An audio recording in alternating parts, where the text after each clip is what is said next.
It's I just woke up. It's a little. Listen, I'm gonna get right into it. The Austin shooter was a psyop. It was a false flag. A false flag doesn't.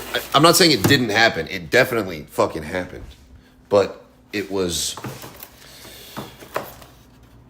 the guy behind it. Nigga badooby nabadoo. Fuck, that was close. I didn't mean to do that. That's literally his name though. It's some weird shit. Some weird African shit that. So, I woke up from one of those dreams where I'm like, oh, that was not a great dream. And I wake up and I'm like, I'm glad that's not real. And I go check my phone and I'm like, whoa, this is worse than my dream. My community has been massacred. This African guy shut up Buford's, which is the youngest bar in Austin.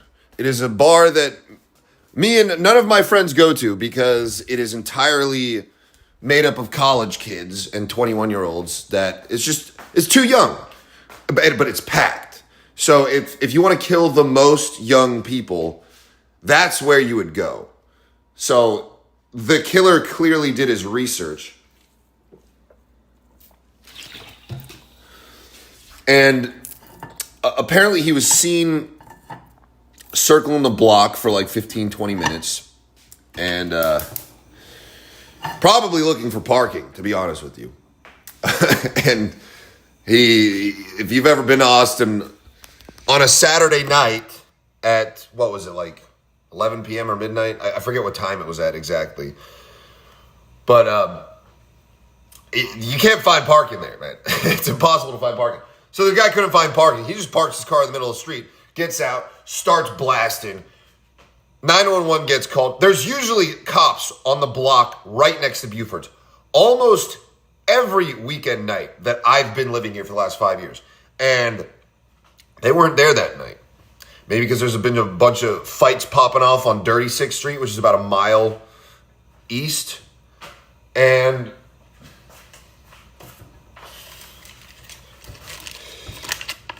there's fist fights on Dirty 6th Street every night, but there's never really much action on West 6th where Buford's is. So I've heard maybe that they were sent down there for some hoodlums roughing around.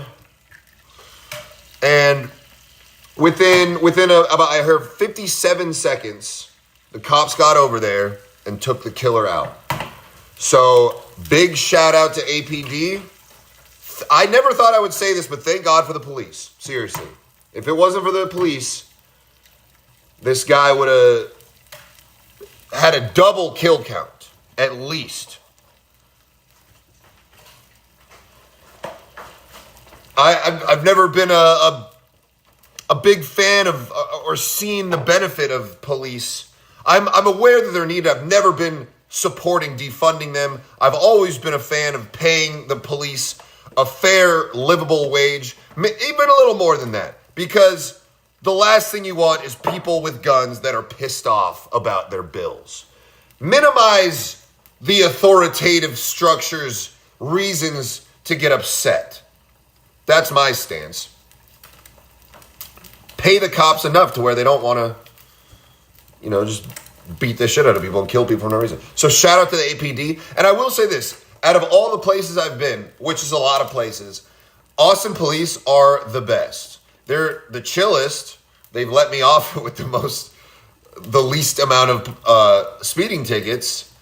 And they've always been very nice and respectful, which I cannot say about any of the other police that I've encountered, which is a handful.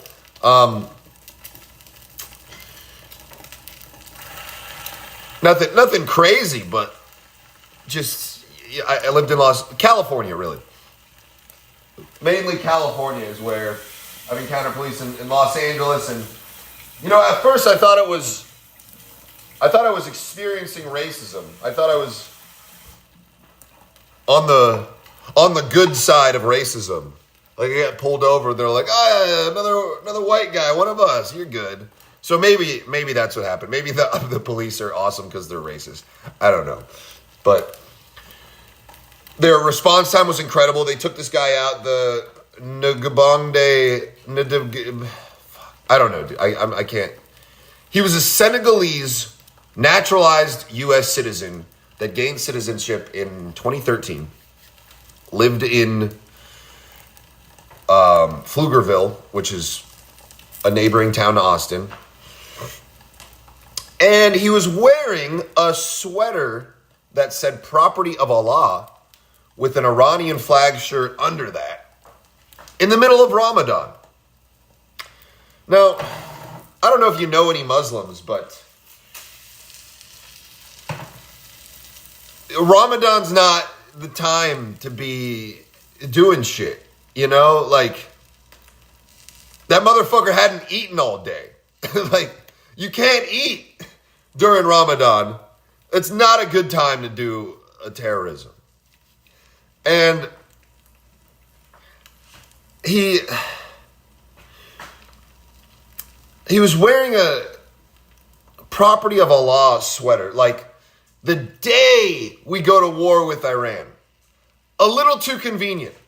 A little too convenient for the narrative, you know? And anyone who's been following, who's been noticing, you know, that we all predicted that these types of false flags were going to start popping up. That these attacks were going to happen. For also, you can say that, first of all, I think Islamic extremism is mostly a myth and mostly a psyop. If there are Muslims that are killing people, they're going to be isolated targets, perceived enemies. Even on the extreme ends, like the Taliban and stuff, like, sure, they're killing people, like beheading women for cheating or talking too much or whatever. Now, that is wrong and terrible and shouldn't happen, but that still is not innocent in their eyes. They're viewing these people as having committed a crime against Sharia law. Whereas all these college kids at Buford's, they had nothing to do with this. The shooter did not know them. They were complete strangers. It just doesn't make sense why he would go and choose to kill a bunch of innocent people in the name of Allah. It just doesn't make sense. It doesn't make sense. Now, if it was an autistic white kid that couldn't get laid or something, that would make sense. I mean, it doesn't make it any more digestible, and it's equally terrible and disgusting and should never happen. But like, revenge makes sense. Just to kill people just for no reason, I don't get it, man. I don't. Maybe you don't get the incel angle either, and that's probably a good thing. But Pablo, let's drop some avocado. I need Pablo to eat it. Pablo, snack. Get it. Good boy. It just doesn't make sense to any time innocent people are being killed. Like, dude, okay, the Aurora shooter, that might have been a psyop too, but he was just some weirdo that lived in his mom's basement that wanted to act like he was in Batman. That's a kind of crazy that I can understand how that exists, versus being so crazy to just kill a bunch of innocent people when you're an adult. He was like in his 50s. He had lived a whole life. These people did nothing to him. There's no way the college kids could have, like if he shot up the IRS or a bank or, I don't know, places that you would be angry at. There's no reason to be angry at a college bar unless you were an incel and none of those people would fuck you. Or you just got beat up by a bunch of people. You know what I'm saying? There needs to be a reason to be committing a massacre. And even then, like, don't do it, and that should never happen. But without the reason, the only reason left is a Mossad false flag operation. I don't know what to tell you. I could be wrong, but I don't have any inside information on this. But you know who did, apparently, is Israel. Googled his name days before the attack. Which I'm surprised they're still doing this, because this keeps happening. If you go on Google Trends, you can search terms, and then you can see the graph on how often these terms were searched. And his name was searched before the attack from Israel, from Washington, D.C.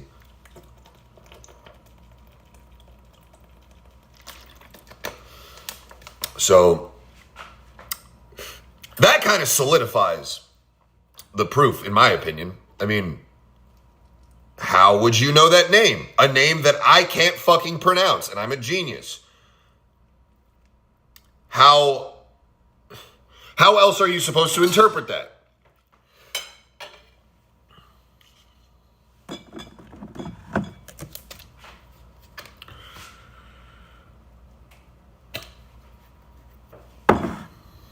I mean, the important part really is I hope the victims make a full recovery. I hope the families of the victims end up okay one day. I mean, I'm sure you won't, but I wish you guys the best. I can't imagine what it's like to go through. The victims themselves, the ones who died, they're fine. They're with God now, so that's cool. Being dead is not that bad. But yeah, it's just, it's just too convenient for this to be.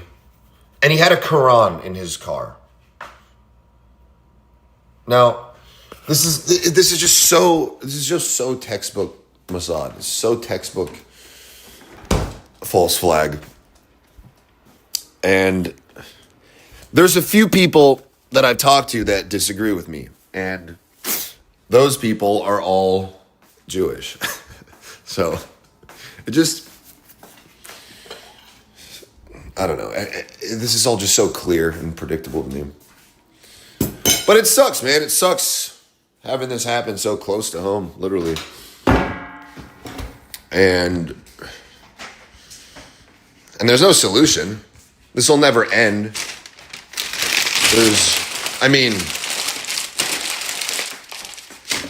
Maybe we should have listened to a certain Austrian painter, but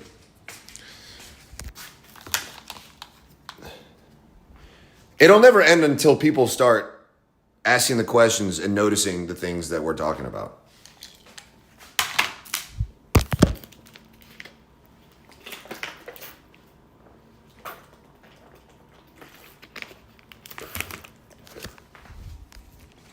And it's like, if you remember when 9/11 happened, it was like the towers got hit. Everyone was like, what the fuck? You know?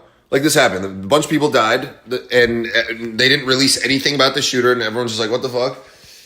And then 9/11, they're like, Saudi passports. They were Muslim. They release all this stuff about how they're Muslim. And then we go to war with Iraq and Afghanistan and kill Osama bin Laden, who denies involvement, which, if you know anything about ISIS, that's not a thing that they like to do. Anytime something happens, ISIS is like, that was us. Osama bin Laden said himself he was not involved in the 9/11 attacks. And he said it was probably Israel. And I'm not trying to smile about it. It's just ridiculous how obvious it is to me and how confusing it is to other people. It's just, he was saying that his problem with America was how they were backing up Israel with their treatment of Palestinians. And it's like, dude, this is the same thing that's been going on for for so long now. Just hire someone to attack on behalf of their enemy. We go to war with them. We take them out. The American people don't support it. Enough people get fooled that it continues to happen. And it's crazy that they're still winning this war. Not just the actual war, but I mean the war on our minds, the psychological war on our society. It's like, I had hope that people were going to start waking up, but, you know, I'll draw a parallel to, if you're trying to blow up as like an entertainer or something, the more famous you get, the more haters you get. But the haters don't matter. As long as you have people supporting you and buying your tickets, you're still making money. So it's the same with this. It doesn't matter how many of us don't agree. There's still a bunch more that are agreeing and that are buying into the narrative, that we kind of fade into obscurity. And, you know, I keep thinking maybe with the age of the internet and the elderly dying off, because most of the people that don't agree with us are above 40, that maybe we'll get to see a chance of truth in our lifetime. But then, I mean, with the emergence of AI and its ability to manipulate human emotion, just based on the fact that it can make a song that makes me go, God damn. I was listening to AI music all day the other day, and it was incredible. So, I mean, an AI is smarter than the smartest person, so they're going to be able to manipulate people from... Hey, Pablo, relax, buddy. Relax. You want food? Come here.